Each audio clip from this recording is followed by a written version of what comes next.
ভ্যালেন্টাইনের কালো চাপ, ভ্যালেন্টাইনের কালো চাপ, উল্লাস, বিয়ে করে বীর পুরুষ, বিয়ে করে বীর পুরুষ, প্রেম করে কাপুরুষ, প্রেম করে কাপুরুষ, বিয়ে করে বীর পুরুষ।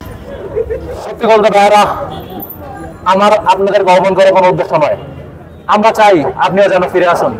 আমরা চাই আপনি আপনার আসল রবকে চিনুন, আপনার রাসূলুল্লাহ সাল্লাল্লাহু আলাইহি ওয়াসাল্লামকে চিনুন, যিনি তার জীবনের অন্তিম মুহূর্তে আপনার কথা বলে গেছেন। জীবনে তিনি অন্তিম মুহূর্তে বলে গেছেন ইয়া উম্মতি ইয়া উম্মতি। তিনি তার নিজের জন্য শোক করেননি, তিনি আপনার জন্য শোক করেছেন। যিনি হাসরের ময়দানে আপনার কথা জিজ্ঞেস করবেন, হে ভাই, আপনাকে দেখতে কি মুসলমানদের মতো লাগে? আপনি এখনো কেন ওই মেয়ের পিছনে ঘুরতেছেন? যে রাসূলুল্লাহ সাল্লাল্লাহু আলাইহি ওয়াসাল্লাম আপনাকে একটা বছর ভালোবেসেছে, আপনার জন্য আল্লাহ সুবহানাহু ওয়া তাআলার কাছে মোনাজাত করেছে। হে ভাই, আমি চাই আপনিও ফিরে আসুন। ভ্যালেন্টাইনের উল্লাস, ভ্যালেন্টাইনের উল্লাস, যাদেরকে আমরা সেলিব্রিটি বলি, সো কল্ড, যাদেরকে আমাদের দেশের তরুণ প্রজন্ম অনুসরণ করে, যাদেরকে সেলিব্রিটি বলে, এই তাদের আদর্শ অনুসরণ করে আমরা দেখে ওপেন মিক্সিং এর নামে, ফ্রি মিক্সিং এর নামে সেকুলার সমাজ আমাদের পারিবারিক প্রথা ভেঙে দেওয়ার জন্য আমরা পারিবারিক প্রথায় বিশ্বাসী। আমরা বিবাহ বহির্ভূত কোন সম্পর্কে আমরা বিশ্বাসী না।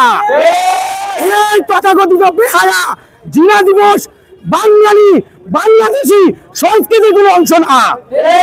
এটা আমাদের দেশে একটা স্বার্থান্বেষী মহল আমাদের দেশে আমদানি করেছে।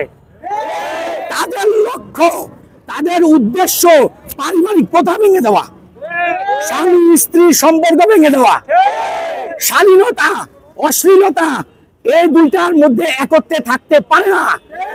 তারা বিভিন্ন নামে বেনামে, বিভিন্ন দিবসের নামে তারা অবৈধ সম্পর্ক এবং অশ্লীলতাকে প্রমোট করে। আমাদের তরুণ প্রজন্ম, আমাদের ছাত্র সমাজের এই মুহূর্তে এই সকল কুসংস্কার, এই সকল বেহায়াপনার বিরুদ্ধে আমাদের ঐক্যবদ্ধ হবে, আমাদের ভয়েস রেজ করতে হবে।